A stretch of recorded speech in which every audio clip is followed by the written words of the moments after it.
ce n'est pas qu'une simple adresse politique. Le discours du président Xi Jinping est rempli d'appels émotionnels à la population de Taïwan. Personne ni aucun parti ne peut nier l'attachement naturel et l'identité nationale partagée par les peuples des deux côtés, caractérisés par nos liens étroits de sang et par notre affinité réciproque. Personne ni aucun parti ne peut arrêter la tendance selon laquelle la situation du détroit de Taïwan se dirigera vers la paix et la stabilité, et le fait que les relations entre les deux rives progresseront de manière constructive. Personne ni aucun parti ne pourra jamais résister à la tendance historique d'un pays qui se renforce, au rajeunissement national, ni à la réunification des deux côtés du détroit de Taïwan. Le rajeunissement national est un terme clé invoqué à plusieurs reprises par le président Xi Jinping depuis son entrée en fonction. Mais rajeunissement ne signifie pas seulement renaissance sur la partie continentale. Xi Jinping a précisé que cet objectif ne pourrait être atteint sans une réunification avec Taïwan.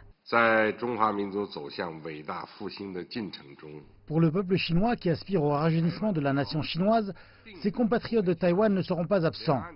Les compatriotes de la partie continentale et de Taïwan devraient unir leurs efforts, réaliser le rêve chinois, prendre ensemble la responsabilité du rajeunissement national et en partager la gloire.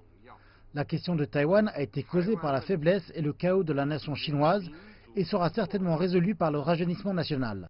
Le président Xi Jinping a aussi envoyé un message fort aux promoteurs de l'indépendance de Taïwan. Les Chinois ne se battront pas les uns contre les autres.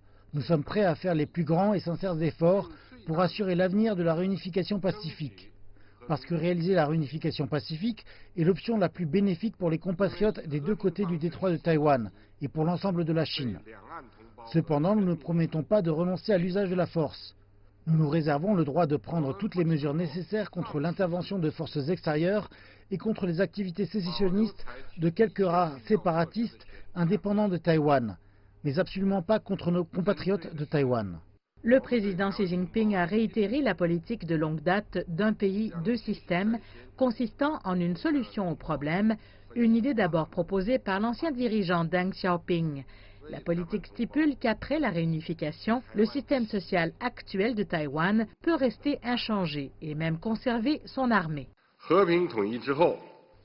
Après la réunification pacifique, Taïwan sera pour toujours pacifique et son peuple vivra et travaillera dans la paix et la satisfaction. Avec une mère patrie solide sur qui compter, les moyens de subsistance de nos compatriotes de Taïwan s'amélioreront et ils disposeront de plus d'espace pour le développement. Ils seront plus affirmés et confiants au sein de la communauté internationale et se sentiront plus en sécurité et plus dignes.